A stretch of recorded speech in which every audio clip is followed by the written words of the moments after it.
we get underway with race number 2. Let's head down to pit lane with Cam. Conditions just perfect down here, guys. About 16 degrees ambient, and you can see the wind. If you look at the flag up there, there's not much out here at all. We've had gusting winds in every single direction, but quite still at the moment. Track's getting an awful lot of UV and sunshine at the moment, so I'll do my Gary Rogers Motorsport supplied pyro for you. 24.3, 24.2 is the track temperature. So this one should be a very quick race. Cam, did you get the humidity while you're going, mate? Player comfort level is going very nicely at the moment. It may not be so good this afternoon, Aren't you though. sweating in that? Me? No, I'm all good, You're the cool suit on underneath there You today. look hot, mate. No, hey. That's just looks, mate. Don't you worry about that. No, guys, it should be really good. Conditions are really nice here. Not a cloud in the sky at all. Cameron Van den Dungen down in pit lane. He's got probably the best spot today in this kind of weather. His hair looks good this morning. Hasn't moved a centimetre all weekend long as Cameron Van den Dungen. We look above from the Coates Hire drone cam. And here is your championship points coming into this right now. Jack Smith, not surprisingly, at the top now. 46 points back to Jordan Boys, who's been super impressive in the 49 Falcon. Michael Anderson, who got pole position at Phillip Island, now third. And Tyler Greenbury, the man with a lot of work to do this weekend if he wants that championship. Yeah, look, he's 92 points back, but anything can happen in this game. You can see the mechanical dramas that he's had earlier in the season. It can happen to anyone, so he's just got to hang in there, get some points. Yeah, tyres were the big thing yesterday, weren't they? Early in the season at Phillip Island. Almost clean swept the round down there. But there's a chance now to get back in the championship contention. They joined us on the Virgin Australia Supercars Championship support bill last year. We let him loose now. Great chance to get a practice start here. He's on the better line for this one. Jack Smith not so. He had to lay a lot more rubber down there for the start when we come back around next time. Absolutely. You saw Lowndes get off the line from that outside yesterday, and Tyler Greenbury definitely wants to be in the same boat where he can try and get to the lead going into turn 1. So off on the formation lap they go for the Coates Hire drone cam. It was some great pictures yesterday here at Queensland Raceway. As it finished yesterday, they'll start today. Jack Smith and Tyler Greenbury on the front row. Anton De Pasquale, his debut in the V8 Touring Car Series starts out at 3. Jordan Boys from 4. Back to Tom Randall and Aaron Seaton on the 3rd row. Josh Smith and Michael Anderson. Jim Policina and Michael Kane, the 2 teammates out of 9 and 10. Smurden and Jason Heck off the 6th row. Nandy Kiss and Chris Delsmo had a spin yesterday. Bradley Neal in the Soul Heritage Class car this weekend starts at a 15. And John McCorkindale, some news on that car. They've leased an engine overnight from Jimmy Stone. They got it completed late last night, so they'll be a bit nervous about looking after that for the next 2 races. Absolutely, and we were talking about Dean Canto that's giving him a hand. I actually sent Dino a message and say, did you help screw the engine in and help the boys? And he said, you know I did, Dave. So Dino's getting his hands dirty. It was all hands on deck late here last night. Somewhere around 9 o'clock, they were still bolting the last part of it into the car. There he is right now. Yep. So he'll take his spot at the back of the field. It was a leaking rocket cover during practice and qualifying. Decided to sit race number 1 out. Thought their weekend was done. And as ever, the Motorsport family all help out. Yep. The 69 car is in the field to start out of 16. It's a great little community, isn't it? You work in from the main series V8 supercars to Super 2 to the V8 touring cars. It's great to see everyone gets in, chips in, and helps each other out in that regard. So well done to Jimmy Stone. It's a long way for some of these teams to come as well, and you don't want to see a car sitting in the sheds unnecessarily. We now see the 21 car coming into position. Jack Smith, the SCT Logistics Holden.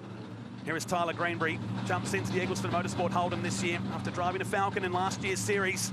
The Edge Designer Homestead. Chris Delsma, he's been around for quite some time in the V8 Touring Cars. Championship has been going for about 10 years now, and a great home for ex-V8 supercars to find. We've got cars from 5 years ago right back to 22 years ago with the Bradley Neal car, the ex-Perkins car, the truck he Parsons drove back in 1995. I'm just having a look under the Queensland's best wheels and tyres on the dash there. It looks like Frosty's signed the dash there of that car, so that's pretty cool. Locked into position. Round number 3, 13 laps of this 6-turn course at Queensland Raceway. 2 Holdens on the front row. A bit of steam coming out the top of that 21 car. Left-hand side on the limiter for quite some time, and we're underway for race number 2. It's cleared itself now, whatever it was. Heading down to turn number 1. Greenbury will have to slot back into 2nd place. De Pasquale into 3rd. Behind him is Boys and Randall as everyone slots into a single file through the first 2 turns. I can see Anton De Pasquale here. I reckon he's gonna start flexing the muscles and try and put a lunge in here early on cold tyres. And Smith going on the defensive already down the right-hand side of the track. towards turn number 3. Here comes Anton De Pasquale, the Jersey Mike Subs, number 67 Falcon for Paul Morris Motorsport. Third place after charging from 15th on the grid yesterday.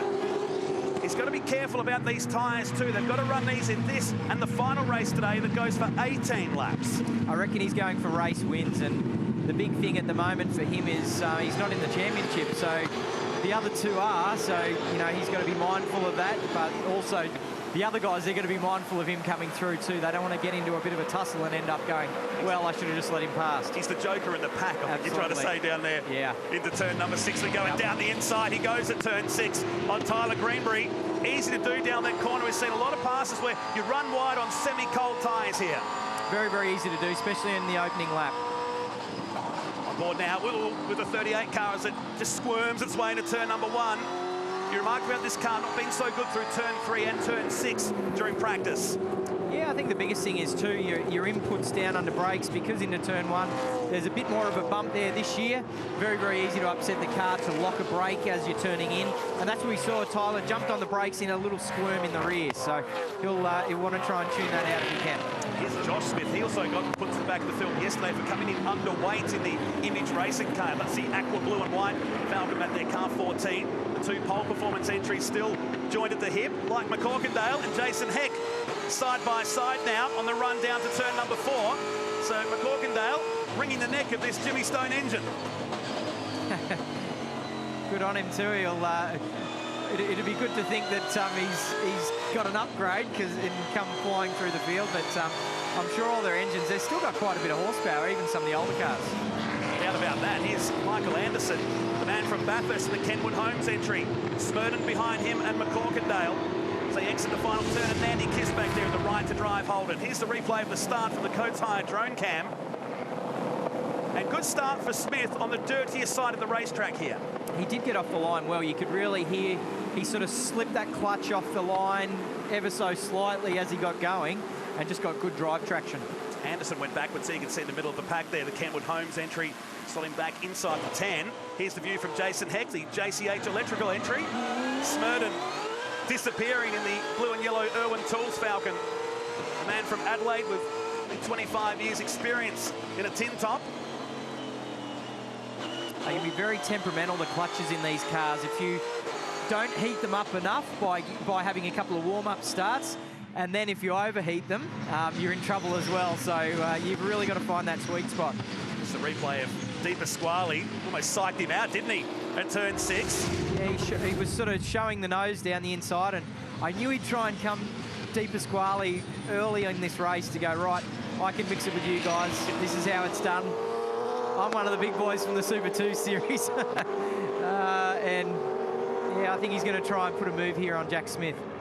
Got the lights on. No strangers to that car either. The blue FG Falcon that Paul Morris drove in his final year in the Super 2 Series in 2015. He's not here this weekend. They're making the trek back from China after a Stadium Super Truck race last night. So he's doing this all on his own in car 67. Support from Jersey Mike Subs, a new company to Australia that are just doing a bit of a toe in the water exercise here. Hopefully we'll see them on this car at future rounds. Starting to push now, isn't he, on Jack Smith. Smith had it pretty much on his own yesterday. Yeah, he's got good drive off the turn there at turn 3, so you'd expect him to come out of turn 6 well. So down to turn 4, plenty of time on his side here. We're only 4 laps in, 9 to go at the end of this one. Another race today, longer in duration, and they'll come onto the circuit after the supercars when they have their big 65-lap race. So there'll be lots of soft tyre compound and marbles on the circuit to contest with. Absolutely. Now, Jack Smith, he hasn't had a lot of pressure this weekend, and now it's being applied. So it'll be interesting to see how he deals with this and whether he can hold out Anton De Pasquale at the moment. It's been a tough year, we remarked yesterday, for Jack Smith in his first year in the Dunlop Super 2 Series. So the more laps he can get behind the wheel will bring his confidence up in that one. Must say, big shout out too to Brad Jones Racing for their first win in the V8 Touring Car Series here yesterday. Most people thought they would have clean swept the round at Winton. Wasn't the case. No, it's a bit of a mixed bag there, wasn't it? And we did mention about Tyler Greenbury having a wheel nut failure there. But yeah, for them, Winton threw everything at us, didn't it? Yeah. And that team, that small outfit from Albury, on 6 cars across the 2 main categories. Plus this car in this series. It's a busy little workshop down there at Brad Jones Racing. I think they do a fantastic job with what they've got. Absolutely. You look at the success of Tim Slade yesterday. He's in fourth, not quite on the podium, but he'd be pretty happy with that, getting some good points and having some good pace in that Freightliner Commodore. Absolutely. Next to turn 5 now, so Smith, it's half a second now, and he's turned the temperature up here. He's about to set the fastest lap of the race. Anton De Pasquale holds at the moment a 1:11.97. About 10th away from Jack Smith's record from yesterday.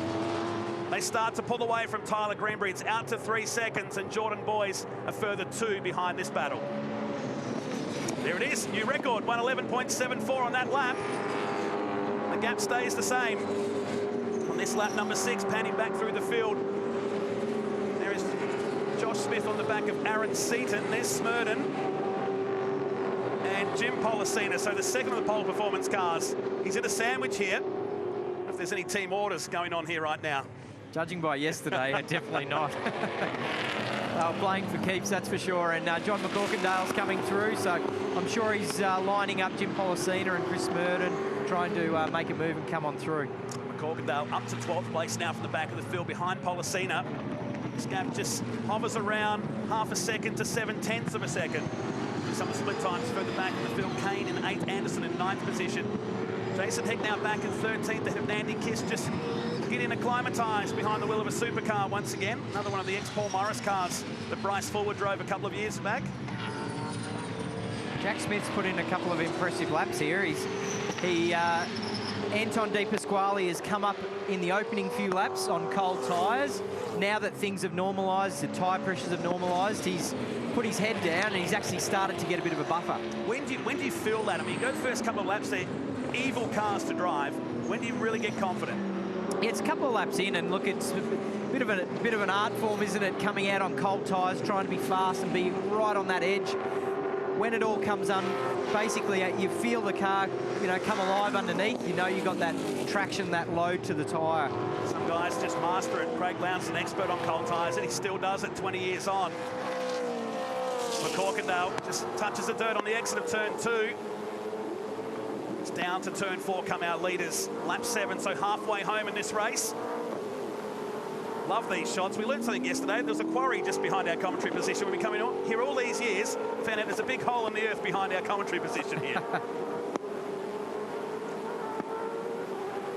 Down to turn 6. They've well and truly left Tyler Greenbury behind now. He's 5 seconds adrift. De Pasquale is responding now. Jack Smith driving fantastically well here out in front and just driving those consistent laps. He did this in practice on Friday as well. Set himself to a number and just ran there all practice session long. Yeah, he's doing a great job. And as I mentioned before about the pressure, he hasn't been under pressure at this stage. That's Bradley Neal going around in the Heritage Class car. 55 PR Holden. Larry Perkins built back in the mid-90s, been restored. The Heritage Class, just the one car here this weekend. We've had rounds, we've had 2 or 3 in there, and we talked all weekend how many good race cars are seen in workshops that date back to that cool era of supercars. Yeah, there is, and there's a lot that are just sitting under car covers at the moment. It'd be great to see them all out, give them a bit of a wipe over and warm them up and come out to the track. It'd be great to see, because there's some really cool liveries too. Yeah, you and I voted for the Heritage 1000 one day at Bathurst. Let's go down to turn number 4 on board with Greenbury. Seems there's an expert alongside me. Take us for a lap around this course. He's just coming now into turn 5. You use that curb, that little apron on the right there. We're just coming around to start a lap into the last corner into turn 6. Turns it in nice and smooth, loads that steering weight, and then delivers that power. So when you've got 600 plus horsepower, you have to be very smooth to the throttle. Bit of a bump into turn 1.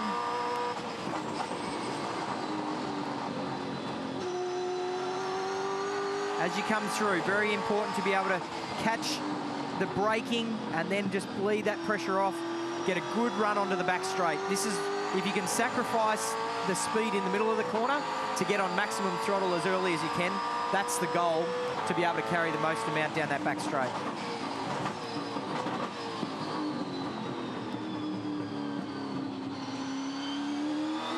Gets it turned nicely, back on the power.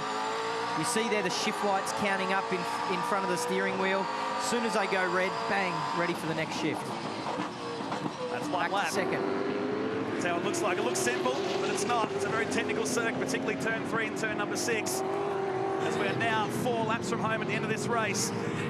McCorkindale sniffing around the back of Jim Policina down to turn number 4. So from 16th on the grid, he's got himself to 12th, but has found himself stuck behind the 2 pole performance cars and Chris Smurden.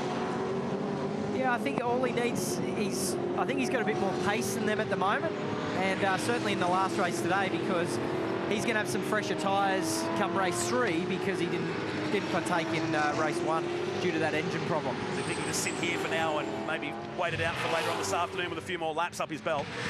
Oh, I'm sure Dean Canto's on the radio saying, "Come on, mate, you can do it." Policina looking for the move on the inside of Smurden. So he's going to be watching the front and watching his mirrors at the same time now too, because one little mistake from the number 7 ex-Tasman car, and McCorkindale will be down the inside. Yeah, he's got a good run out of turn 2 there, so I reckon he can make it stick here. That's how brave you are, isn't it, down here at turn 3 from a long way back. Just needs that confidence under brakes by the looks of it. He was up there. It's just cost him lap times. Heck is on a good lap behind him right now too. Right out towards that curve that's been sawed away and flattened out over the years to make it much a wider exit on turn 3. Still 7/10 of a second at the front. You're watching the battle between 10th, 11th and 12th here. Race number 2 of the V8 touring cars. And now Josh Smith under pressure from Aaron Seaton and Michael Anderson. The ex-McLaughlin car he drove a few years ago, the Kentwood Homes entry.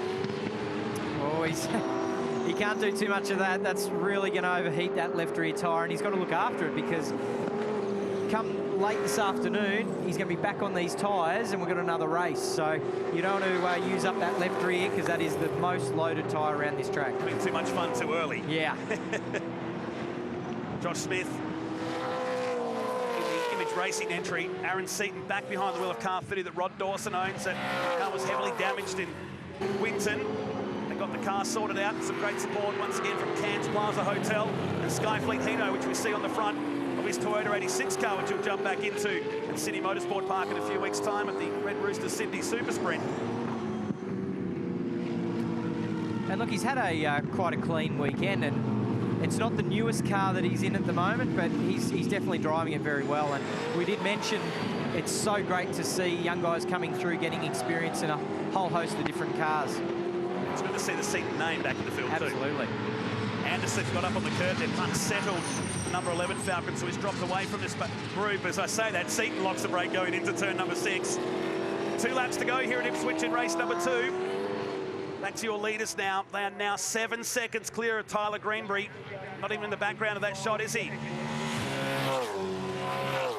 1.1 seconds of margin between these two. And again, Jack Smith driving with a cool head here. Yeah, he's done a great job. He's ever so slightly just edging a gap on Anton De Pasquale at the moment. And look, the BJR team have got this car dialed in very nicely. It looks great. He's got confidence under brakes. And he's not making any mistakes at the moment. Through turn 4 and turn 5, he got into supercars last year through a rookie evaluation day with Paul Morris Motorsport. Got a start in a Paul Morris car at Bathurst, but a big crash late in the 250k Enduro. Sometimes that could be career-ending for some drivers there, and he's really bounced back from that. Well, he's definitely bounced back. He's showing that he's got the maturity now to be able to lead races, win races, and hold out the pressure from guys from behind. Had a stint in the Formula 4 Championship last year in the GT Trophy class, so he's getting lap after lap, and still a very young guy as well. We shouldn't discredit him too much too. Through turn 2 for the final time he goes. So a bit of fun on the final lap as he gets on top, and it had to happen. Now the final turn. So Smurden spins his way out now of a top 10 position. We better get the security guards to the mechanics of those two teams. Well and truly going to be on after this. I'm sure it's going to get quite heated, but look, mistakes can happen. They were battling pretty hard, but we need a replay to see what went on there. It's released McCorkindale. He's on the back now of Policina. Nonetheless, the Jack Smith car number 21, sweeping through turn 5 for the final time. Brad Jones Racing, and we go back-to-back here today in the second race. He sets himself up nicely as he goes down the inside of Chris Delsman to put him a lap down. Final turn, pole position yesterday, race 1 win yesterday for car 21. And Jack Smith chalks up another win in this year's V8 Touring Car Series. Yeah, great job. Very mature race, didn't put a foot wrong. Withheld the pressure from behind. Anton De Pasquale was coming at him really early in the race, and he held on. Tyler Greenberg just coming home there for third position, some 9 seconds down the road. Here's Josh Smith back in 6th, and a bit of smoke, there's something rubbing on the rear. Also more sinister in the middle of the car for Josh Smith. It's getting worse as he crosses the line. He's timed it well over the line. Wow, he's finished the race and had a big failure by the looks of that. So there hasn't dropped anything on the circuit behind him. AHS entry. Here's the replay you were looking for, and it was contact from the Mocom performance entry, and Smurden off the track. Do you want the front row seat down the garage? These guys are just magnetised, aren't they? Because they're so close within their times, they're qualifying around. And as you said, they thought it was a great, they had a great laugh, but the crews weren't so happy. Old school privateer stuff from the days, isn't it? Jack Smith, your winner, 1.2 seconds ahead of Anton De Pasquale. That's how they'll line up for this afternoon's final race. Tyler Greenberg in 3rd, Jordan Boys, Tom Randall back in 5th, back to Aaron Seaton, Michael Caine and Jim Policina finishing in 10th position for the number 7 car. Over the page to McCorkindale, up to 11th. Head was 12th. Smurden spun his way back to 13th. Andy Kiss, Chris Delsma and Bradley Neal back in 16th place.